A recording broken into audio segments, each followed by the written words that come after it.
تفسیر ضیاء القرآن جلد نمبر 3 20واں پارہ۔ بسم اللہ الرحمن الرحیم۔ سورہ عنکبوت آیت نمبر 23۔ والذین کفروا بآیات اللہ ولقائہ اولئک یئسوا من رحمتی واولئک لہم عذاب علیم۔ ترجمہ۔ اور جن لوگوں نے انکار کیا اللہ تعالیٰ کی آیات کا اور اس کی ملاقات کا، وہ لوگ مایوس ہو گئے ہیں میری رحمت سے، اور وہی لوگ ہیں جن کے لیے عذاب علیم ہے۔ سورہ عنکبوت آیت نمبر 24۔ فما كان جواب قومه الا ان قالوا اقتلوه او حرقوه فانجاه الله من النار ان في ذلك لآيات لقوم يؤمنون۔ ترجمہ۔ آپ کی قوم سے کوئی جواب نہ بنایا بجز اس کے کہ انہوں نے کہا کہ اسے قتل کر ڈالو یا اسے جلا دو، سو بچا لیا اسے اللہ تعالیٰ نے آگ سے۔ بے شک اس واقعے میں نشانیاں ہیں ان لوگوں کے لیے جو ایمان لائے ہیں۔ سورہ عنکبوت آیت نمبر 24 کی تفسیر۔ حضرت ابراہیم علیہ السلام نے جب انہیں توحید کی دعوت دی اور ناقابل تردید دلائل سے ان کے بتوں کی بے بسی کو اظہر من الشمس کر دیا اور آخر وہ لاجواب ہو گئے، تو انہوں نے ان سے نمٹنے کے لیے باہمی مشورہ کیا۔ کسی نے رائے دی اسے قتل کر دو، کسی نے کہا انہیں آگ میں ڈال دو۔ آخر کار فیصلہ یہی ہوا کہ ایک بڑا الاؤ جلا کر اس میں انہیں پھینک دیا جائے، جل کر راکھ ہو جائے گا اور جان چھوٹ جائے گی۔ چنانچہ انہوں نے بڑے اہتمام اور مذہبی جوش و خروش سے ایندھن کے انبار لگا دی اور اسے آگ لگا دی۔ جب اس کے شعلے خوب بھڑک اٹھے اور انگارے خوب چٹکنے لگے تو آپ کو ایک منجنیق پر باندھ دیا۔ انہیں خیال تھا کہ ابھی معافی مانگ لے گا، ابھی اپنے دین سے بیزاری کا اعلان کر دے گا۔ ان بیچاروں کو کیا خبر کہ جب ایمان کی شمع فروزاں ہو جاتی ہے، جب یقین کی قوت رگو پے میں سما جاتی ہے، تو انسان کیا سے کیا بن جاتا ہے۔ اس وقت وہ خطرات کی ہولناکیوں سے سراسیمہ نہیں ہوتا، بلکہ وہ ان خطرات سے برسر پیکار ہونے میں بڑی لذت محسوس کرتا ہے۔ چنانچہ بے خطر کود پڑا آتش نمرود میں عشق، اور جب عشق نے اپنی پختگی کا ثبوت مہیا کر دیا تو حسن ازل کی دلربائیوں کے بے نقاب ہونے کا وقت آ گیا۔ اللہ تعالیٰ نے اپنے خلیل پر اس آگ کو گلزار بنا دیا۔ سورۃ الانبیاء اور دیگر مقامات پر یہ واقعہ تفصیلاً مذکور ہے۔ سورہ عنکبوت آیت نمبر 25۔ وقال انما اتخذتم من دون اللہ اوثانا مودۃ بینکم فی الحیاۃ الدنیا ثم یوم القیامۃ یکفر بعضکم ببعض ویلعن بعضکم بعضا ومأواکم النار وما لکم من ناصرین۔ ترجمہ۔ اور ابراہیم نے کہا کہ تم نے بنا لیا ہے اللہ تعالیٰ کو چھوڑ کر بتوں کو باہمی محبت اور پیار کا ذریعہ اس دنیوی زندگی میں، پھر قیامت کے دن تم انکار کرو گے ایک دوسرے کا اور پھٹکار بھیجو گے ایک دوسرے پر، اور تمہارا ٹھکانہ آتش جہنم ہوگا اور نہیں ہوگا تمہارا کوئی مددگار۔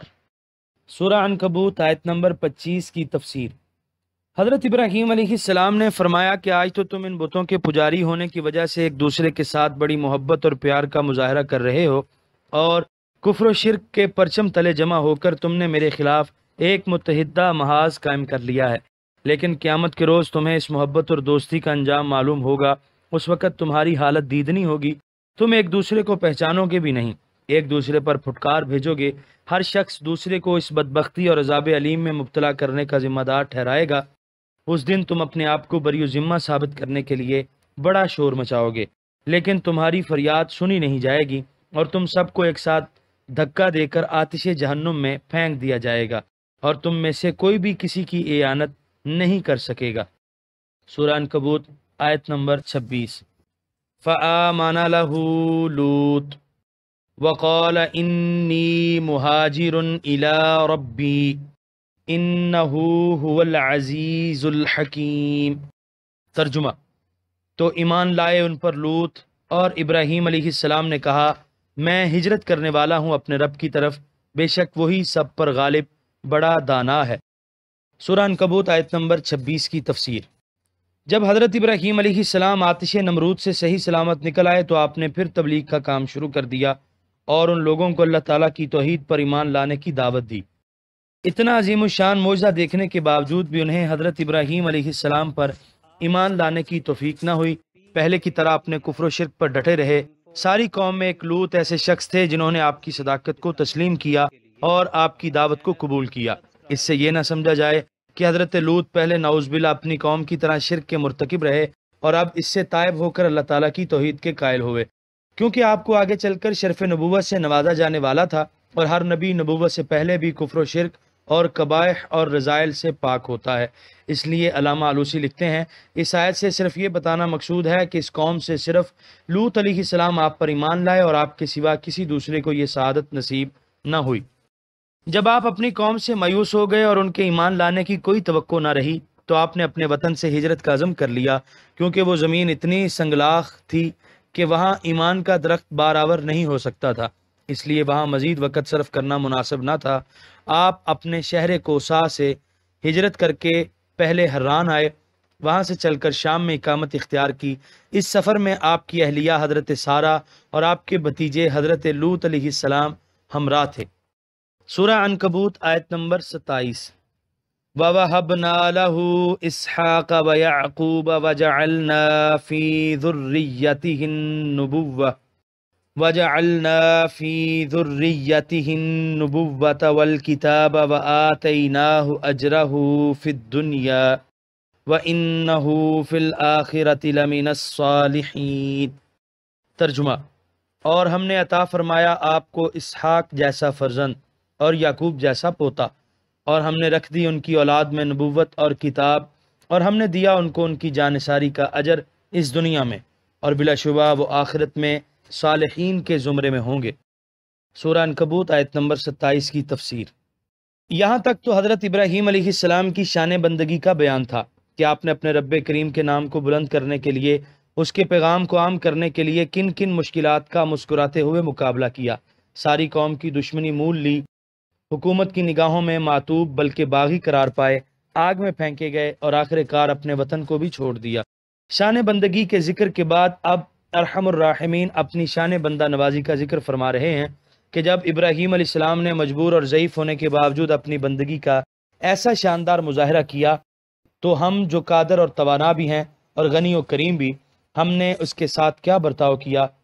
فرمایا ہم نے اسے اسحاق جیسا فرزند اور یعقوب جیسا پوتا مرحمت فرمایا، پھر ان کی اولاد میں نبوت کا سلسلہ جاری کیا، بڑے بڑے نامی گرامی عظیم المرتبت رسول اور نبی پیدا ہوئے، یوسف، موسیٰ، داؤد، سلیمان علیہ السلام کی عظمت کا کسے علم نہیں؟ یہ سب ابراہیمی لڑی کے تابندہ موتی ہیں، اور سب سے بڑا احسان اور انعام یہ بخشا کہ سید الاولین والآخرین، خاتم الانبیاء والمرسلین محمد عربی صلی اللہ علیہ وسلم کو بھی ان کی ذریت طاہرہ سے پیدا کیا، اور ان تمام انبیاء کو ایسی کتابیں اور صحیفے عطا کیے جو رحمت و ہدایت کو اپنے اپنے دامن میں سمیٹے ہوئے ہیں۔ سلسلہ نبوت کو ماننے والی جتنی قومیں اس سطح زمین پر بستی ہیں، خواہ آپس میں ان کے سنگین اختلافات ہوں، لیکن وہ سب دل سے حضرت خلیل کا احترام کرتی ہیں، بلکہ اپنی اس نسبت پر فخر کرتی ہیں۔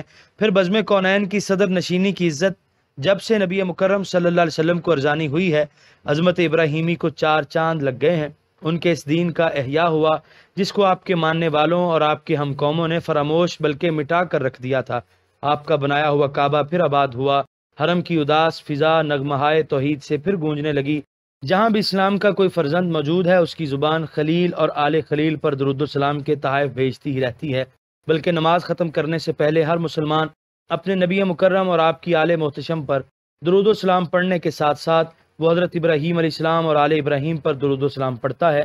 دنیا کے کسی دولت مند، کسی شہنشاہ اعظم، کسی فاتح عالم کو کیا عزت و احترام نصیب ہوا ہوگا جو بارگاہ رب العزت سے حضرت ابراہیم علیہ السلام کو عنایت ہوا۔